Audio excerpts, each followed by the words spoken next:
ஆலயா cotton trending வேட்டிகள் ஷர்ட்டுகள்.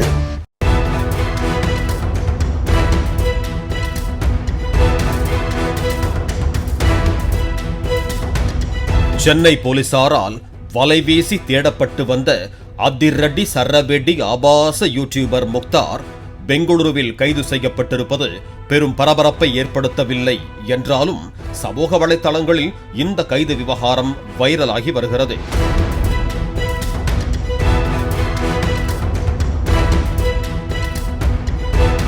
அதிரடி கேள்விகளை கேட்பதாக தன்னை தானே நினைத்துக் கொண்டு டிராமா செய்வது, அம்பலப்படுத்துகிறேன் என்ற பெயரில் தனி மனித அந்தரங்க ஆபாச தாக்குதலை நடத்துவதில் கில்லாடியான இவர் யூடியூப் வியூஸ்களுக்காக எதையும் செய்யக்கூடியவர் என்ற விமர்சனம் உண்டு. அரசியல் தலைவர்கள் மற்றும் பிரபலங்களை மிகவும் தரக்குறைவாகவும் ஆபாசமாகவும் விமர்சித்து வீடியோக்களை வெளியிட்டு சர்ச்சையை ஏற்படுத்தி வருகிறவர். இந்த நிலையில்தான் குழந்தைகள் குறித்து இப்படியெல்லாம் பேசக்கூடாது என்று கூட தெரியாத ஊடக அறம் என்றால் கிலோ என்ன விலை என கேட்கும் அளவுக்கு சமீபத்தில் திருச்சி சூர்யாவுடன் அமர்ந்து பேசியதை தொடர்ந்து முக்தார் அதிரடியாக கைது செய்யப்பட்டுள்ளார். கைதின் பின்னணி இதுதான். தமிழக பாஜக மாநில விளையாட்டு மற்றும் திறன் மேம்பாட்டு பிரிவு செயலாளராக இருப்பவர் அலிஷா அப்துல்லா. இவர் இந்தியாவின் முதல் பெண் தேசிய மோட்டார் பந்தய சாம்பியனும் ஆவார். இவர் யூடியூபர் முக்தார், திருச்சி சூர்யா ஆகிய 2 பேர் மீது சென்னை போலீஸ் கமிஷனர் அலுவலகத்தில் கடந்த வாரம் புகார் மனு அளித்தார். இந்த புகார் மனு குறித்து செய்தியாளர்களிடம் கண்ணீர் மல்க பேட்டியளித்தார்.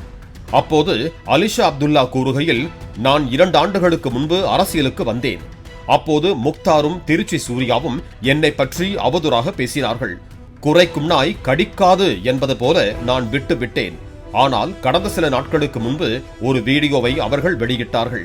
அதில் எனக்கு பிறந்த இரட்டை குழந்தைகள் பற்றி பேசினார்கள். ஒரு குழந்தை என்னுடைய ஜாடையில் இருப்பது போன்றும் இன்னொரு குழந்தை வேறு ஒரு அரசியல் தலைவரை போல இருப்பது போன்றும் புகைப்படத்தை வைத்து பதிவிட்டனர். இதை நான் விடமாட்டேன். அவர்கள் 2 பேரையும் செருப்பால் அடிக்க வேண்டும். அவர்கள் 2 பேரையும் கைது செய்து சிறையில் அடைக்கவில்லை என்றால் நானே வேற மாதிரி ஆக்ஷன் எடுப்பேன். முக்தார் சமீபத்தில் முன்னாள் முதலமைச்சர் மு.க. ஸ்டாலினை சந்தித்திருக்கிறார். அப்போது அவருக்கு யார் ஆதரவாக இருக்கிறார்கள் என்று பாருங்கள். எனவே இந்த விவகாரத்தில் தற்போதைய தாவேக அரசாங்கம் முக்தார் மீதும் திருச்சி சூர்யா மீதும் கடும் நடவடிக்கை எடுக்க வேண்டும். இது குறித்து போலீஸ் கமிஷனரிடம் 10 நிமிடம் பேசியிருக்கிறேன். நிச்சயம் நடவடிக்கை எடுக்கப்படும் என்று உறுதியளித்திருக்கிறார் என்று அவர் கூறியிருந்தார். இதையடுத்து திருச்சி சூர்யா கைது செய்யப்பட்டார். இந்த நிலையில் அலிஷா அப்துல்லா கொடுத்த புகாரில் ஊடக உதார் யூடியூபர் முக்தாரை கர்நாடகாவில் வைத்து கைது செய்ததாக போலீசார் தெரிவித்தனர். ஏற்கனவே காமராஜர் குறித்து பேசி சர்ச்சையில் சிக்கினார். சீமான் குறித்து தொடர்ந்து பர்சனல் அட்டாக் செய்து வந்தார். நெறியாளராக இருந்த மதன் ரவிச்சந்திரன் என்பவர் செய்த ஸ்டிங் ஆபரேஷனில் ஒரு நட்சத்திர விடுதியில் திருமாவளவன் குறித்து பேசி சர்ச்சை வீடியோவில் சிக்கினார்.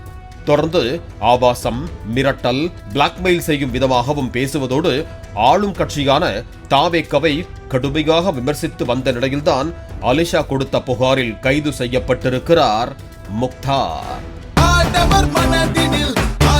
ஆலயா காட்டன் ட்ரெண்டிங் வேட்டிகள் ஷர்ட்டுகள். பிளே ஸ்டோர் மற்றும் ஆப் ஸ்டோரில் இருந்து பாலிமர் செயலியை QR கோடு மூலம் பதிவிறக்கம் செய்யுங்கள். செய்திகளை உடனுக்குடன் பெறுங்கள்.